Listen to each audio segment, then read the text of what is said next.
అందరికీ ఆత్మ ప్రణామాలు. ముందుగా బ్రహ్మర్షి పితామహ పత్రిజీకి, స్వర్ణమాల అమ్మకు, వంశీకరణ్ మాస్టర్ గారికి, సుకన్య మాస్టర్ గారికి, కార్యనిర్వాహకులకు, ఇక్కడికి విచ్చేసిన ప్రతి ఒక్కరికి మనస్ఫూర్తిగా శిరస్సు వంచి ఆత్మ ప్రణామాలు, కృతజ్ఞతలు. నాతో ఈరోజు ఈ జ్ఞానాన్ని చెప్పించడానికి వచ్చిన గణపతి హనుమంతుని గురువైన సూర్యదేవుణ్ణి ఆహ్వానిస్తూ, మనతో పాటు ఈ జ్ఞానాన్ని వినడానికి వచ్చిన పరమ గురువులు, విశ్వగురువులు, హిమాలయ యోగులు, సిద్ధులు, చంబాల నగరవాసులు, కాంతి లోకవాసులను, అలాగే మన యొక్క పూర్ణాత్మను ఆహ్వానిస్తూ, ముందుగా గురు వందనంతో, గురు బ్రహ్మ, గురు విష్ణు, గురుదేవో మహేశ్వర, గురు సాక్షాత్ పరబ్రహ్మ, తస్మై శ్రీ గురవే నమః. ఫ్రెండ్స్, ఈరోజు అంటే మనం 3 వారాల నుండి ఒక్కొక్క దాని గురించి చెప్పుకుంటున్నాం. ఈరోజు మనం అంగీకారం, ఈ అంగీకారము ప్రతిఘటన నుండి ప్రశాంతతకు ఎలా ప్రయాణం చేస్తాం, అది ఈరోజు మనం చెప్పుకుందాం ఫ్రెండ్స్.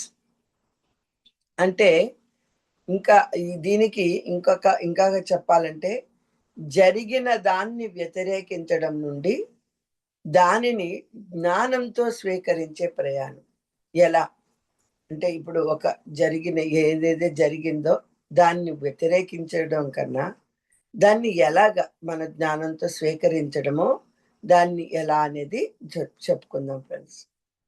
దీనిలో ముందుగా మనం అంగీకారం అంటే ఏమిటి, ప్రతిఘటన ఎందుకు బాధను పెంచుతుంది, అంగీకారం మరియు బలహీనతల ద్వారా ఏంటి, అంగీకారం అంటే ఏంటి, బలహీనత మధ్య తేడా ఏంటి, వాస్తవాన్ని స్వీకరించడం వల్ల కలిగే శక్తి ఎలా ఉంటుంది, జీవితంలో అంగీకార సాధన ఎలా చేయాలి అనేసి మనం తెలుసుకుందాం. అంటే చెప్పాలంటే అంగీకారం అనేది చాలా అద్భుతమైన పదం అండి.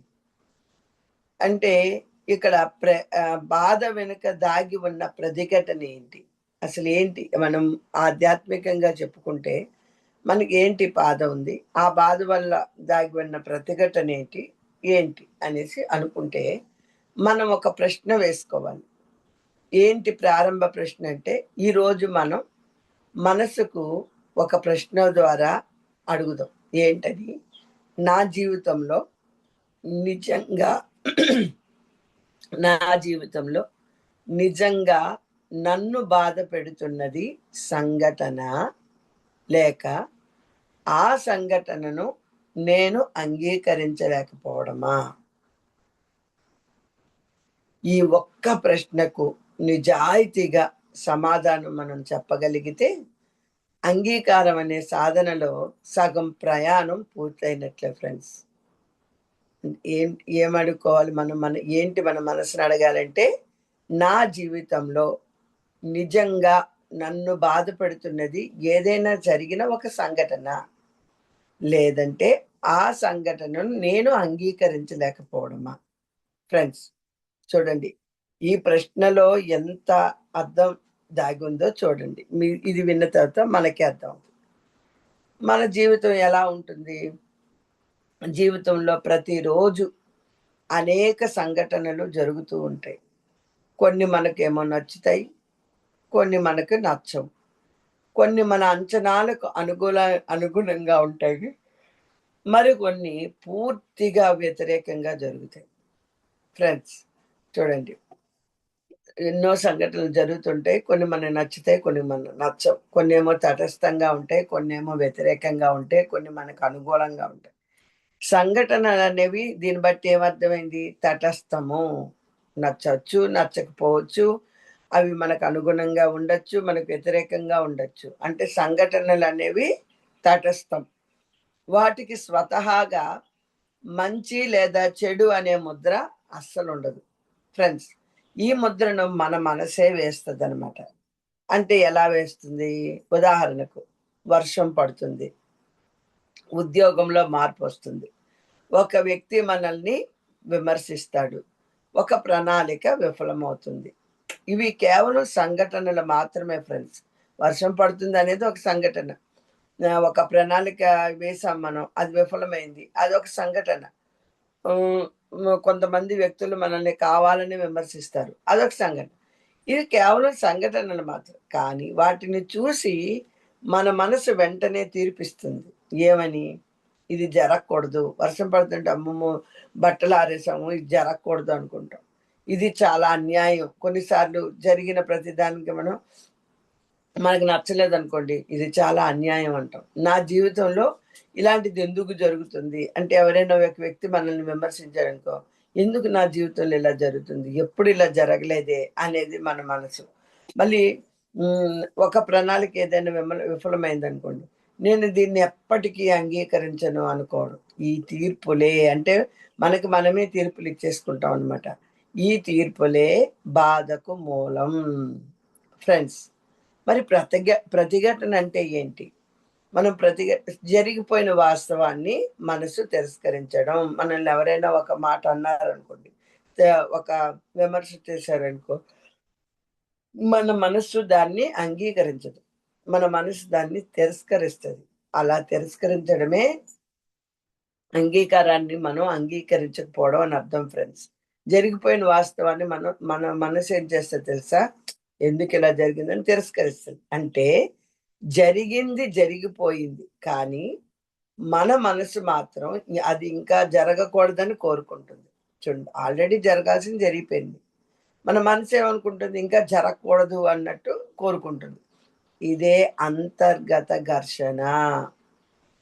ఎప్పుడు అయితే మీరింకా ఆ ఘర్షణలో ఉంటారో, ఈ ఘర్షణ వల్ల మన శక్తి నెమ్మదిగా క్షీణిస్తుంది ఫ్రెండ్స్.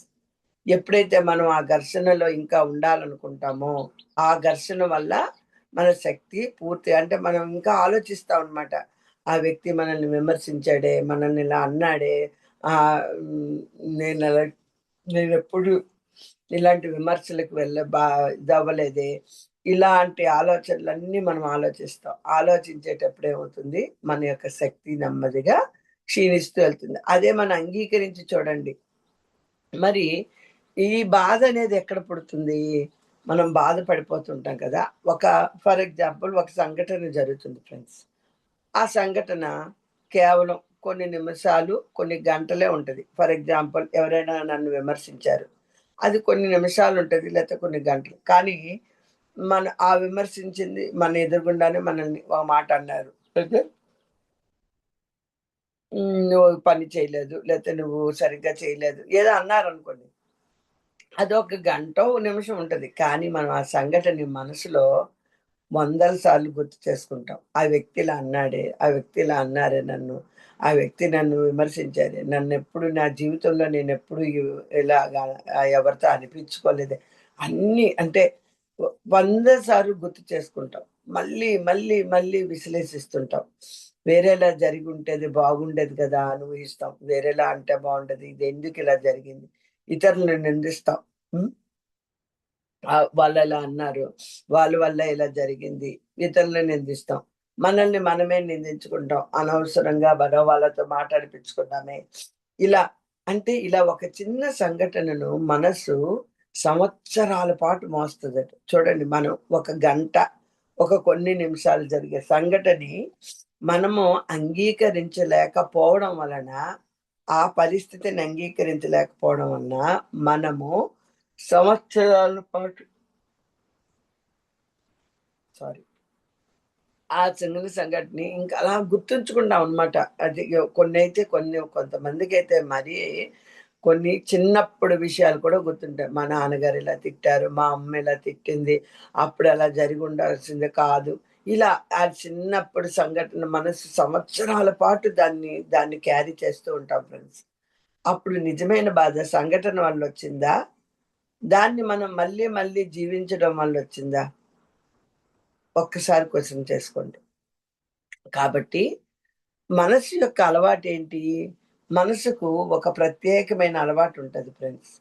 జరిగిన దాన్ని మార్చాలని ప్రయత్నిస్తది. మనం గతాన్ని ఎటూ మార్చలేం. కానీ మనసు మాత్రం గతంతోనే పోరాడుతది. చూడండి, ఎంత ఇది మనం అర్థం చేసుకోవాలి కానీ చాలా ఈ అంగీకారం అనేది అంత ఈజీ సబ్జెక్ట్ కాదు ఫ్రెండ్స్. ఎందుకంటే మనం ప్రతి సంఘటనని అంగీకరించగలగడం అనేది చాలా అద్భుతం. కానీ మనం చాలా వరకు అంగీకరించలేకపోవడం వలన, మన మనస్సు అంగీకరించలేకపోవడం వల్ల మనం బాధని క్యారీ చేస్తూ ఉంటాం. కొన్ని సంవత్సరాలు క్యారీ చేస్తూ ఉంటాం ఫ్రెండ్స్. కాబట్టి ఎప్పుడైతే మనసు మాత్రం గతంతో పోరాడుతది, వర్తమానంలో ఉండదు. అలాంటప్పుడు 3 నష్టాలు జరుగుతాయి. ఏంటది? గతం అనేది మారదు కదా ఫ్రెండ్స్. అలాగే వర్తమానం చెడిపోతుంది. భవిష్యత్తుపై కూడా భయం ఏర్పడుతుంది. గతం ఎటు మారదు. కానీ మనం ఏం చేస్తున్నాం? వర్తమానం అనేది మొదట ఇప్పుడుండే పరిస్థితిని మనం అనుభవించలేకపోతాం. దానివల్ల ఏమవుతుంది? భవిష్యత్తుపై కూడా మనకి భయం ఏర్పడుతుంది ఫ్రెండ్స్. కాబట్టి ఫర్ ఎగ్జాంపుల్ ఒక చిన్న ఉదాహరణ తీసుకుందాం. ఒక గాజు గ్లాసు కింద పగిలిపోయింది. అది మనం ఇలా అనుకుంటే ఇది ఎందుకు పగిలింది? పగలకూడదు. ఇది అన్యాయం. గ్లాస్ మళ్ళీ అతుక్కుపోదు అనేసి ఇన్ని ఆలోచిస్తాం మనం. పోనీ జరిగిపోయిందిలే వదిలేయి. ఇది మన మనసుకే జరిగిందని అంగీకరించాం మనం. కానీ మన మనసు మాత్రం గంటల తరబడి బాధపడి అయ్యో! అయ్యో! ఈ గాజు గ్లాస్ ఎంత అందంగా ఉండేది. అయ్యో! నా స్టూడెంట్స్ ఇచ్చారు. లేతే మా చెల్లి కొనిచ్చింది. లేకపోతే ఇంకేదో జరిగింది. ఇలా ఆలోచిస్తూ ఉంటాం. అంటే ఇప్పుడు మరో వ్యక్తి అదే సంఘటనని ఇలా చూస్తాడు. అంటే చూడండి, ఒకే సంఘటనని వేరు వేరు వ్యక్తులు ఎలా చూస్తారండి. మొదటి వ్యక్తి ఏంటి? ఇది అన్యాయం, అనవసరంగా పగిలిపోయింది. పగలగొట్టిన వాళ్ళని విమర్శిస్తాము. వాళ్ళని ఏదో ఒకటి అంటాము. ఇంకా ఆలోచిస్తూనే ఉంటాం. ఇంకొక వ్యక్తి ఉన్నాడు. ఇలా చూస్తా. అవును, గ్లాస్ పగిలింది. ఇప్పుడు ఏం చేస్తాం? అతను వెంటనే శుభ్రం చేస్తాడు. ఇద్దరికీ ఒకటే సంఘటన. కానీ వారి అంతరంగ స్థితి పూర్తిగా భిన్నం. అన్నట్టు ఈ మధ్యలో 3 డేస్ బ్యాక్ అనుకుంటాను. గాజు గ్లాసు, పెద్దది గాజు గ్లాసు, నేను దాంట్లో రాగి జావ తాగుతూ ఉంటాను. అక్కడ పెట్టాను. అయితే ఏమైంది, ఇంట్లో హెల్ప్ చేస్తారు కదా! తను వచ్చి అన్ని సామాన్లు వేసుకోవడంలోని ఆ గాజు గ్లాసు విరిగిపోయింది. కానీ తనేం చేసింది, "అమ్మ మీరిక్కడ పెట్టేశారు. అందుకే అది ఇరిగిపోయిందని." అప్పుడు అదే ఇద్దరు వ్యక్తులు, అంటే ఇక్కడ మనం ఇద్దరు వ్యక్తుల గురించి కాదు. ఒక వ్యక్తి అదే మామూలుగా ఎక్కువగా ఆలోచించేవాళ్ళైతే ఏంటంటే, "నువ్వే ఇరగ్గొట్టేసి నా మీద చెప్పావా? నువ్వెందుకు ఇరగ్గొట్టావు? నువ్వు అంత మంచి గ్లాసు, అసలెంత బాగుండే గ్లాసు" అని అంటారు. అయితే అంటే అక్కడ నేను నా మీద గొప్పగా చెప్పుకోవడం కాదు. అక్కడ జరిగిన సంఘటన చెప్తున్నాను. నేనేమన్నాను, "పోనీలే పగిలిపోయింది. ఇప్పుడేం చేస్తావు? వదిలేయి. దాన్ని పడేసేయి. దాన్ని డస్ట్‌బిన్‌లో పడేసి వదిలేయి. ఇంకోటి కొనుక్కుందాంలే." అంటే ఒక జరిగిన ఒక సంఘటనని వేరు వేరు వ్యక్తులు వేరే వేరే విధంగా ఆలోచించడం వలన, అంటే అక్కడేంటి, మన అంతరంగ స్థితి వలనే అది జరుగుతుంది ఫ్రెండ్స్. మనం అంగీకరించామా? అంగీకరించలేదా? అనేది మన మనస్సు వలన జరుగుతుంది. అప్పుడు ప్రకృతి మనకి ఏమి నేర్పిస్తుంది దీని వలన? ప్రకృతి వలన కూడా మనం నేర్చుకోవచ్చు. చెట్లు గురించి తీసుకుందాం. ఆకులు రాలినప్పుడు ప్రతిఘటించవు. నది మార్గంలో రాళ్ళు వచ్చినా కోపపడదు. మీకు తెలుసు. వర్షాకాలం వచ్చిందంటే రాళ్ళు, రప్పలు అన్నీ కొట్టుకొని వెళ్ళిపోతుంటాయి. కానీ నది ఏమాత్రం ఆలోచించదు. దాని పని అది చేసుకుంటూ ఉంటది. ఉగాదికి ముందు ఆకులు రాలిపోతాయి. కానీ ఎప్పుడూ చెట్లు ప్రతిఘటించవు. ఆకాశం మేఘాలను ఆపడానికి అస్సలు ప్రయత్నించదు. సముద్రం అలలను తిరస్కరించదు. ఎన్నో అలలు వస్తుంటాయి. మనం సముద్రంలో చూస్తాం. అలలను తిరస్కరించదు. ప్రకృతి మనకు ప్రతిరోజు ఒక పాఠం చెప్తుంది ఫ్రెండ్స్. కానీ మనమే దానిని గమనించము. ప్రవాహాన్ని అంగీకరించు. కానీ పోరాటాన్ని కాదు. మనకి జరిగే ప్రతిదాన్ని నువ్వు అంగీకరించాలి. దాంతో పోరాటం చేయకూడదు. ఫ్రెండ్స్, మన జీవితంలో ప్రతిఘటన ఎలా కనిపిస్తుంది? కొన్ని ఉదాహరణలు చూద్దాం. నాకు ఈ ఉద్యోగం రావాల్సింది. నా పిల్లలు ఇలా ఉండకూడదు. ఇలా ఉండకుండా ఇలా ఉంటే బాగుండేది. నా జీవిత భాగస్వామి నన్నింకా అర్థం చేసుకుంటే బావున్ను. నాకీ వ్యాధి రాకూడదు. నాకీ నష్టం జరగకూడదు.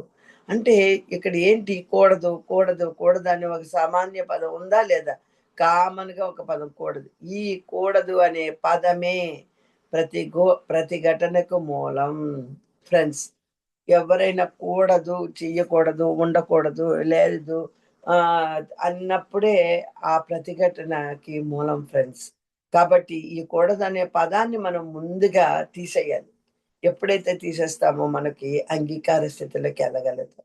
ఇక్కడ ఏంటంటే ఆధ్యాత్మికంగా మనం తీసుకుంటే ప్రతి సంఘటన మన ఆత్మ ఎదుగుదలలో ఒక పాఠాన్ని కలిగి ఉంటది ఫ్రెండ్స్. మనకు నచ్చిన అనుభవాలు సంతోషాన్నిస్తాయి. మనకు నచ్చని అనుభవాలు జ్ఞానాన్నిస్తాయి. 2 అవసరమే కదా మనకి. కేవలం సుఖం మాత్రమే ఉంటే పరిపక్వత రాదు ఫ్రెండ్స్. కేవలం కష్టం మాత్రమే ఉంటే ఆశ తగ్గిపోతుంది. జీవితం రెండింటి సమతౌల్యత ఫ్రెండ్స్. కాబట్టి ఇక్కడ మనం స్వీయ పరిశీలన చేసుకోవాలి. అంటే మన మనసుకి మనమే ఒక కళ్ళు మూసుకొని ఇలా ఒక ప్రశ్నించుకోవాలి. నేనిప్పటికీ అంగీకరించలేని సంఘటన ఏంటి? నేను ఎవరినైనా ఇప్పటికీ నిందిస్తున్నానా? గతాన్ని పట్టుకొని ఇప్పటికీ జీవిస్తున్నానా? ఇలా జరగకూడదు అనే భావన నా శాంతిని దూరం చేస్తుందా? నేను వాస్తవంతో పోరాడుతున్నానా? ఈ ప్రశ్నలకు సమాధానం చెప్పడానికి అస్సలు తొందరపడకూడదు ఫ్రెండ్స్. కేవలం గమనించాలి. గమనించడం మార్పుకు మొదటి అడుగు. చూడండి, మనం ఎప్పుడైనా మనం సందిగ్ధంలో ఉంటే కళ్ళు మూసుకొని అడగాలి ఫ్రెండ్స్. అంటే ఏంటి? ఇక్కడ మనం చెప్పాల్సింది బాధకు ప్రధాన కారణం సంఘటన కాదు. దానిని వ్యతిరేకించే మనసు. జరిగిన దాన్ని తిరస్కరించడం మన శక్తిని క్షీణిస్తుంది. గతంతో పోరాడడం కన్నా పోరాడడం వర్తమానాన్ని కూడా దెబ్బతీస్తుంది. అంటే మనం గతం ఎలాగో పోయింది. మళ్ళీ వర్తమానాన్ని కూడా బాధపడుతూ కూర్చున్నాం. అంగీకారం అనేది మార్పును నిరాకరించడం కాదు.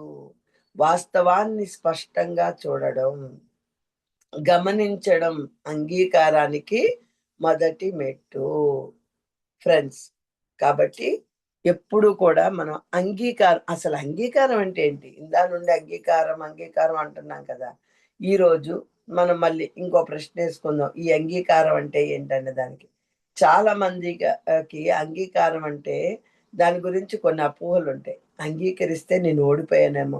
ఎందుకు నేను అంగీకరించాలి? నేను అస్సలు అంగీకరించనంటారు. అంటే వాళ్ళ దృష్టిలో అంగీకరించడంటే ఓడిపోయినట్లే.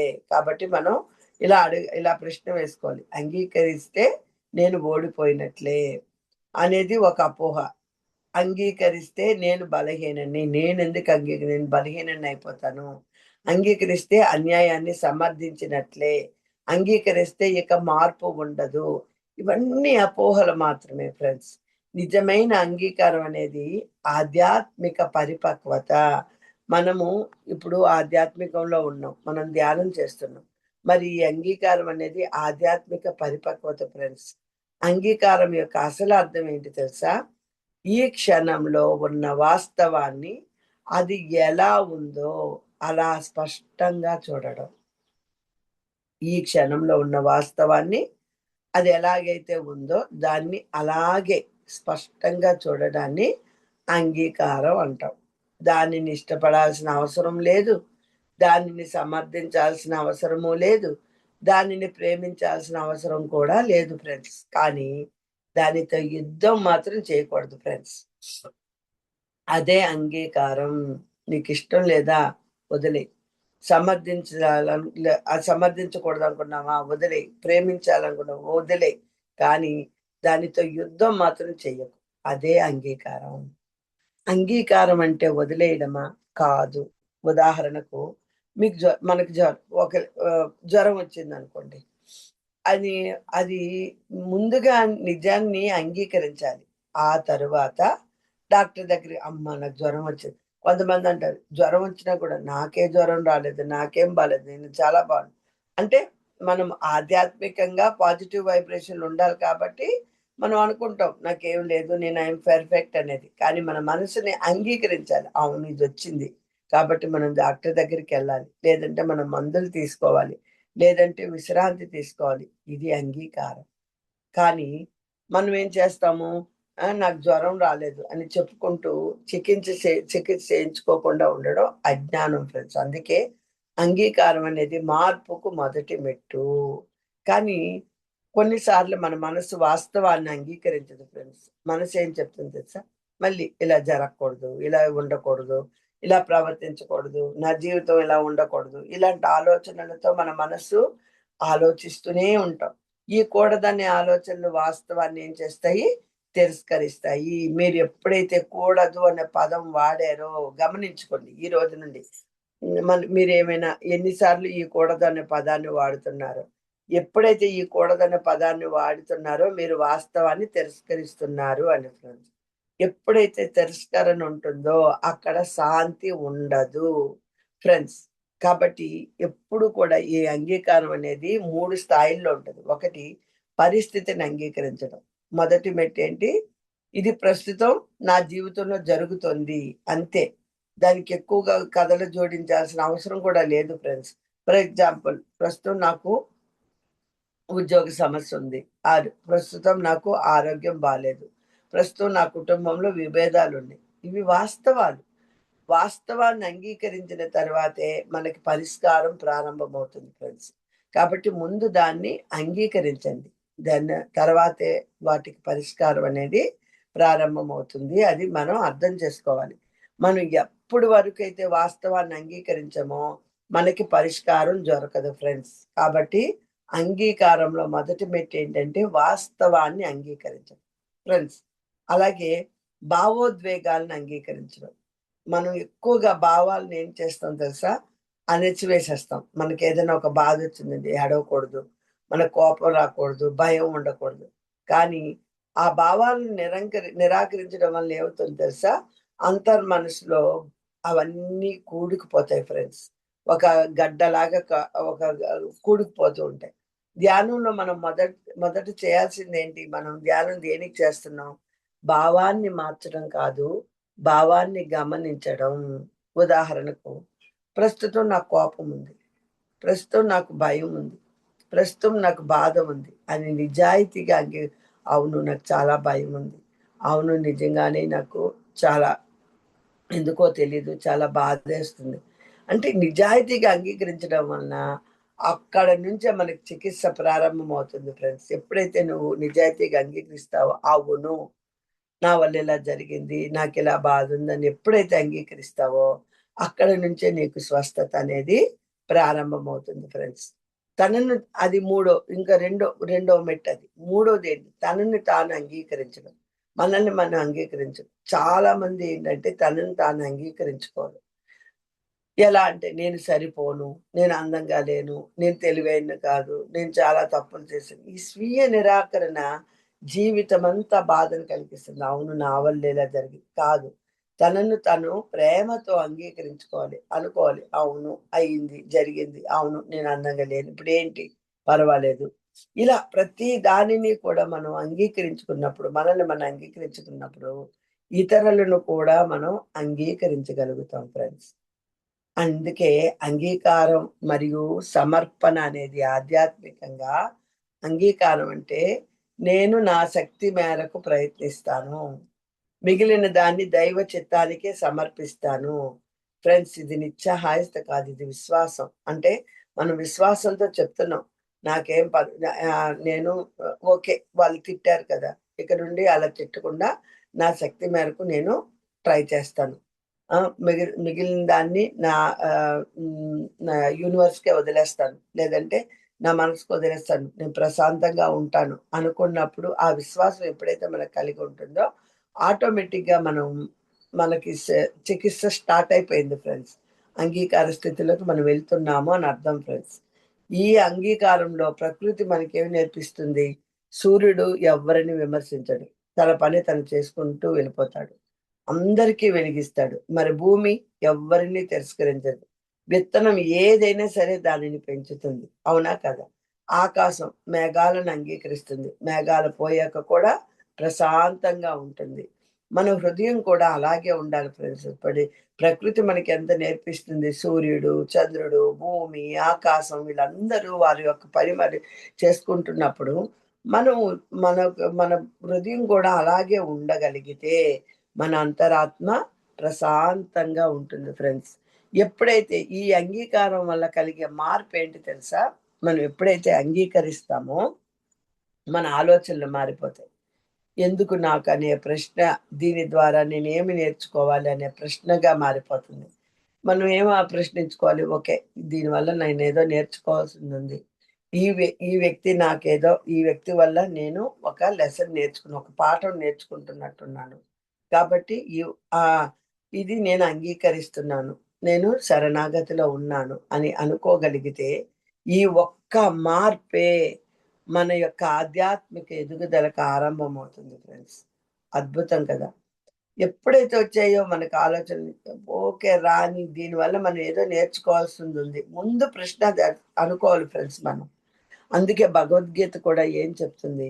భగవంతుడు మనకి ప్రతి పరిస్థితిలో సమభావాన్ని నేర్పించాడు. ఎలా? శ్రీకృష్ణ భగవానుడు చెప్తారు. సుఖం వచ్చినా, దుఃఖం వచ్చినా, అలాగే లాభం వచ్చినా, నష్టం వచ్చినా మన అంతరంగ స్థితి స్థిరంగా ఉండాలి. ఇదే యోగం.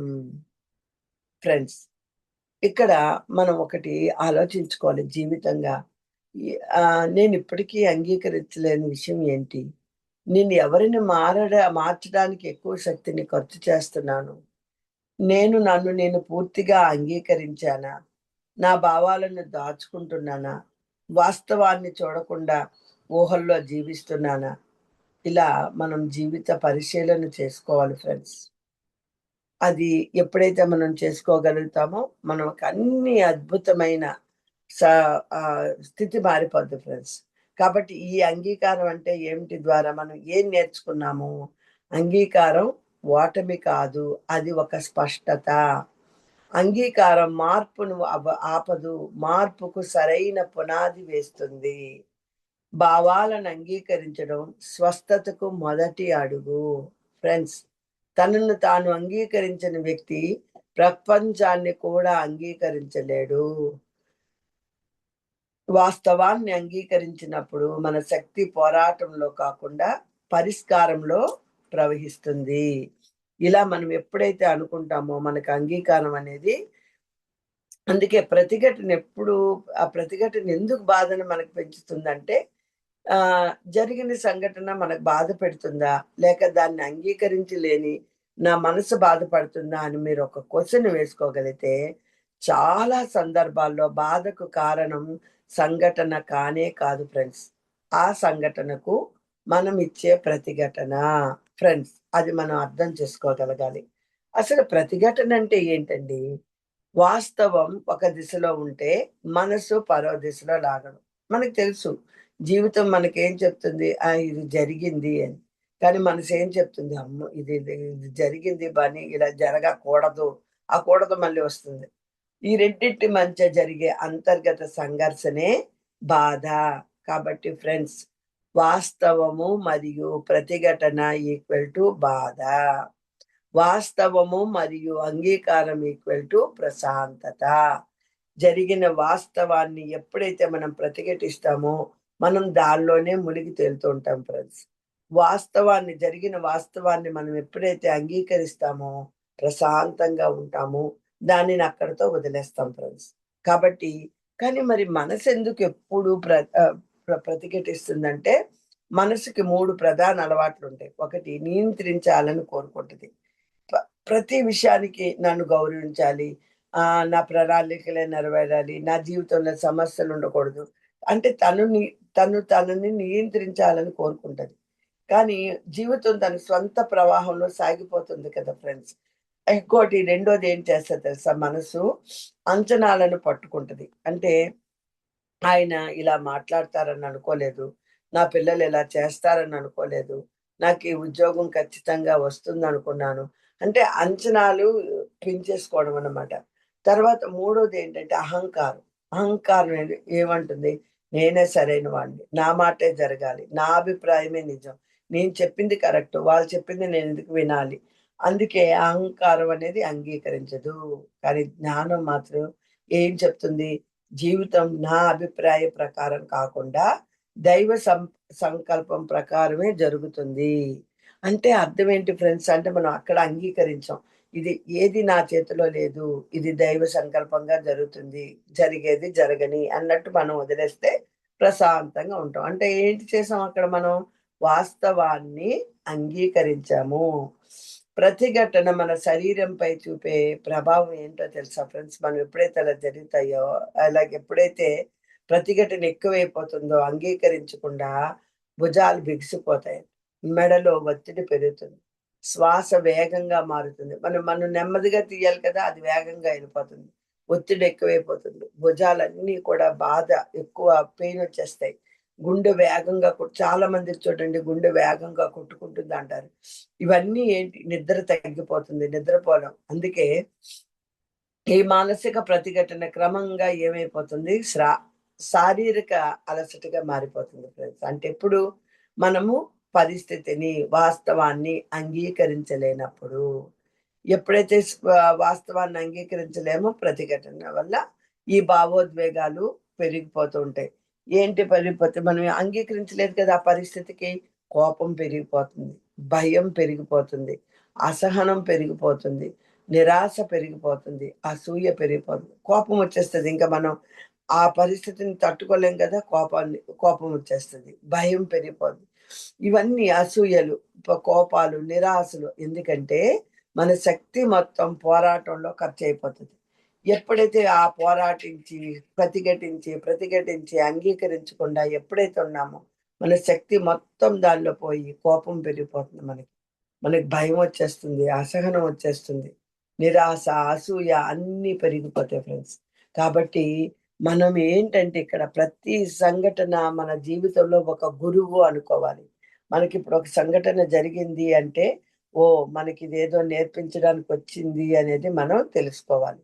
కొన్ని సంఘటనలు మనకు ఆనందాన్నిస్తాయి, కొన్ని వినయాన్ని నేర్పుతాయి, కొన్ని సహనాన్ని నేర్పుతాయి, కొన్ని దైవ విశ్వాసాన్ని పెంచుతాయి ఫ్రెండ్స్. కానీ మనం ప్రతిఘటిస్తే పాఠం కనిపించదు. కేవలం బాధ మాత్రమే కనిపిస్తుంది. అంగీకరించినప్పుడు మాత్రమే జీవిత సందేశం అర్థమవుతుంది ఫ్రెండ్స్. ఎప్పుడైతే మనం అంగీకరిస్తామో అన్నీ కూడా మనకి ఆ జీవిత సందేశం ఓకే. ఇది మనకొక ఇచ్చింది శిక్ష కాదు, శిక్షణ. ఇక్కడ మనం ఈ వ్యక్తి ద్వారా మనం లెసన్ నేర్చుకున్నాము అనేది మనకు అర్థమవుతుంది ఫ్రెండ్స్. ఈ సంఘటనలో మనం ప్రకృతి నుండి ఏం నేర్చుకోవచ్చు? ఒక నదిని చూస్తే మార్గంలో పెద్ద రాయి వచ్చింది. నది రాయితో యుద్ధం చెయ్యదు. నువ్వెందుకు ఇక్కడున్నావని అడగదు. దానిని దాటి ముందుకు ప్రవహిస్తూ ఉంటది. అంటే అందుకే నది తాజాగా, జీవంగా ఉంటుంది. కాబట్టి మన జీవితం కూడా అలాగే ఉండాలి ఫ్రెండ్స్. సమస్యలతో ఆగిపోకూడదు. వాటిని దాటి ప్రవహించాలి. ఫ్రెండ్స్, ఇది ఒక అద్భుతమైన మాట. అంటే మనం ఇక్కడ ఏం ఆలోచించాలి? మన జీవితంలో మనం ఏం పరిశీలించాలంటే, నేను ఎవరితో పోరాడుతున్నాను? నేను వాస్తవంతోనా? లేక నా ఊహలతోనా జీవిస్తున్నాను? నేను మార్చలేని విషయాలపై ఎంత శక్తిని ఖర్చు చేస్తున్నాను? ఈ పోరాటంలో నాకు నిజంగా ఏమి లభిస్తుంది? నేను విడిచిపెట్టడానికి సిద్ధంగా ఉన్నానా? లేదా? ఈ రెండిటి వలన, ఈ పరిశీలన వలన మనం అద్భుతంగా ముందుకెళ్ళిపోతాం ఫ్రెండ్స్. కాబట్టి భగవద్గీతలోని శ్రీకృష్ణ భగవానుడు ఏం చెప్తాడు? ఒక భగవద్గీతలో ఒక సందేశం ఉంటది ఫ్రెండ్స్. ఏంటంటే అది దుఃఖేష్వనుద్విగ్వమన సుఖేషు విగత స్పృహ అంటారు. అంటే దుఃఖం వచ్చినప్పుడు కలత చెందకుండా, సుఖం వచ్చినప్పుడు అతిగా ఆసక్తి చెందకుండా, సమత్వంతో జీవించడమే స్థితప్రజ్ఞత. ఇది అంగీకారం యొక్క అత్యున్నతమైన స్థితి ఫ్రెండ్స్. అంటే అంగీకారంలో అంటే ఈ అత్యున్నతం ఇంకా లాస్ట్ ఇంక మనం అంగీకరిస్తున్నామంటే మనం తెలుసుకోవాల్సింది దుఃఖం వచ్చినప్పుడు కలత పడకూడదు. సుఖం వచ్చినప్పుడు అతి ఆసక్తి ఎక్కువ ఆసక్తి చూపించకూడదు. అలా ఎవరైతే ఉంటారో వాళ్ళే స్థితప్రజ్ఞులు ఫ్రెండ్స్. కాబట్టి ఇక్కడ మనం ఏం నేర్చుకున్నామంటే ప్రతిఘటన అనేది వాస్తవంతో మనసు చేసే యుద్ధం. నియంత్రించాలనే కోరిక, అంచనాలు, అహంకారం ప్రతిఘటనకు ప్రధాన కారణాలు. ప్రతిఘటన అనేది మన శరీరము, మనసు, ఆధ్యాత్మికత ఎదుగుదలపై ప్రతికూల ప్రభావం చూపుతుంది.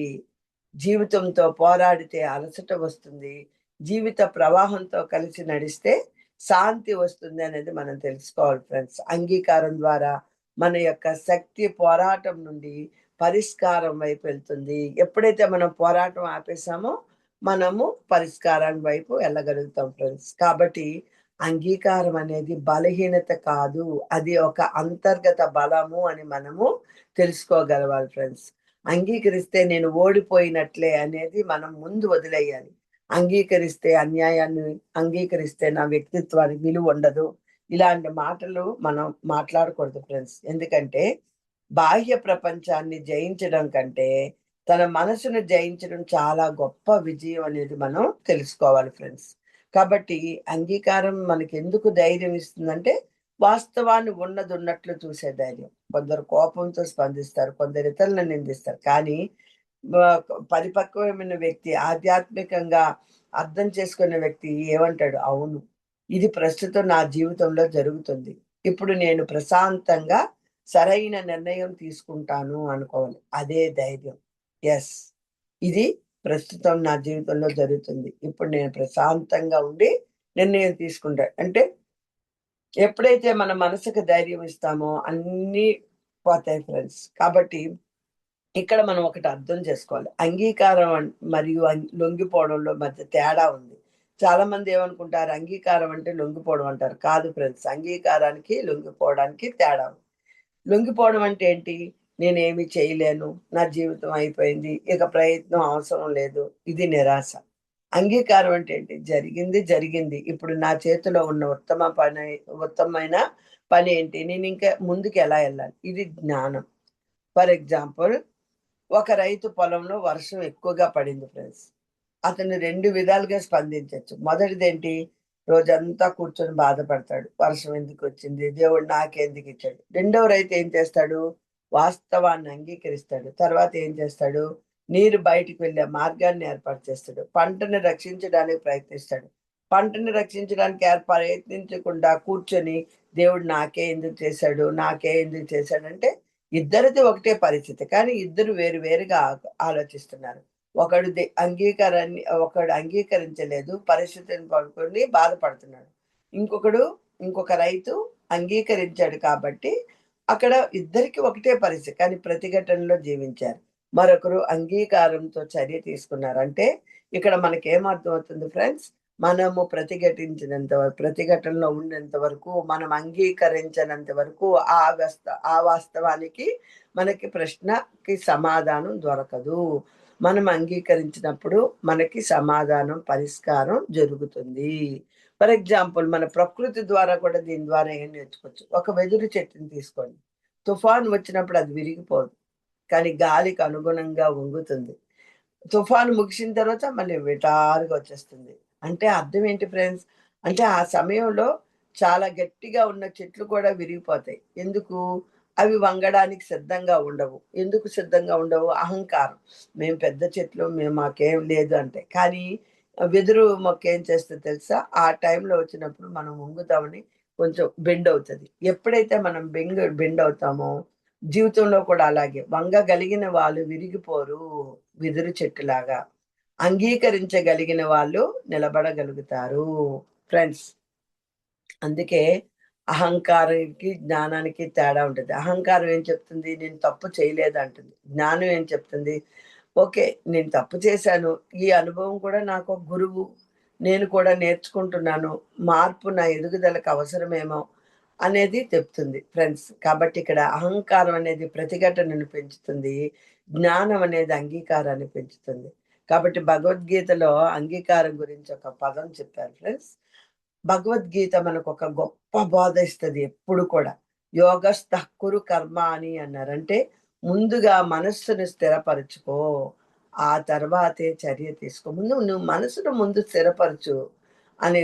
మనస్సు ప్రతిఘటనలో ఉన్నప్పుడు తీసుకునే నిర్ణయాలు ఎక్కువగా భావోద్వేగాలపై ఆధారపడతాయి. మనసు అంగీకారంలో ఉన్నప్పుడు తీసుకునే నిర్ణయాలు జ్ఞానంతో నిండి ఉంటాయి. అందుకే ఎప్పుడు కూడా మనం ఈ ఈ దీనిని మనం తెలుసుకోవాలి. అంటే మనకి ఇక్కడ ఏం అర్థమైంది ఫ్రెండ్స్? అంగీకారం ఓటమి కాదు, అది ఆత్మవిశ్వాసంతో కూడిన జ్ఞానము. నిజమైన బలం అనేది పరిస్థితులను కాదు, తన స్పందనను నియంత్రించగలగడం అనేది మనం తెలుసుకోగలగాలి. లొంగిపోవడం అంటే నిరాశ, కానీ అంగీకారం అనేది జ్ఞానంతో కూడిన చర్య అనేది తెలుసుకోవాలి ఫ్రెండ్స్. వంగగలిగిన చెట్టు నిలబడుతుంది, అహంకారంతో గట్టిగా ఉన్నది విరిగిపోతుంది. మనం అదే వెదురు చెట్టు అనుకున్నాం కదా. అంగీకారం ద్వారా మన నిర్ణయాలు ప్రశాంతత, స్పష్టత, వివేకంతో నిండిపోతాయి ఫ్రెండ్స్.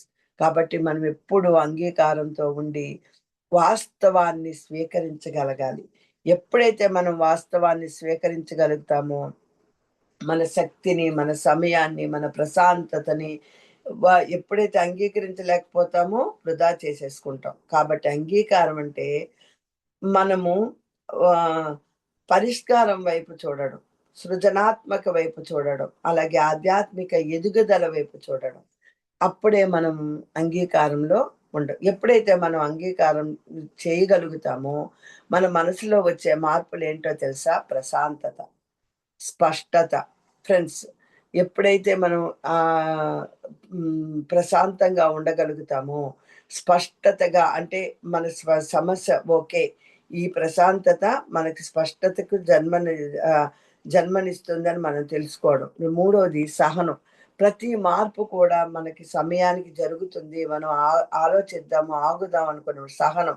అంటే ఎప్పుడైతే మనలో ఈ 3 కలుగుతాయో, స్పష్టత, ప్రశాంతత, హృదయంలో కలిగే మార్పులేంటి తెలుసా? మనము క్షమించగలుగుతాం. మనలో దయ పెరుగుతుంది, క్షమ పెరుగుతుంది, ప్రేమ సహజంగా ప్రవహిస్తుంది, ఇతరులను తీర్పు ఇవ్వడం జరుగుతుంది. ఎందుకంటే మనలో శాంతి ఉన్నప్పుడు మాత్రమే మనం ఇతరులని శాంతి పంచగలుగుతాం ఫ్రెండ్స్. కాబట్టి అంగీకారం అనేది కేవలం మానసిక సాధన మాత్రమే కాదు, ఇది ఆధ్యాత్మిక ద్వారం. ఎందుకంటే ప్రతిఘటనలో ఉన్నప్పుడు మనం దృష్టి నేను మీద ఉంటుంది. అంగీకారంలో ఉన్నప్పుడు మన దృష్టి దైవ సంకల్పం మీద ఉంటుంది. ఎప్పుడైతే దైవ సంకల్పంలోకి వెళ్తామో విశ్వాసం పెరుగుతుంది, సమర్పణ భావం పెరుగుతుంది, వర్తమానంలో జీవించడం ప్రారంభమవుతుంది, ధ్యానం మరింత లోతుగా మారుతుంది ఫ్రెండ్స్. కాబట్టి ఒక విత్తనాన్ని తీసుకోండి. విత్తనం నేలలో పడినప్పుడు అది చీకట్లో ఉంటుంది.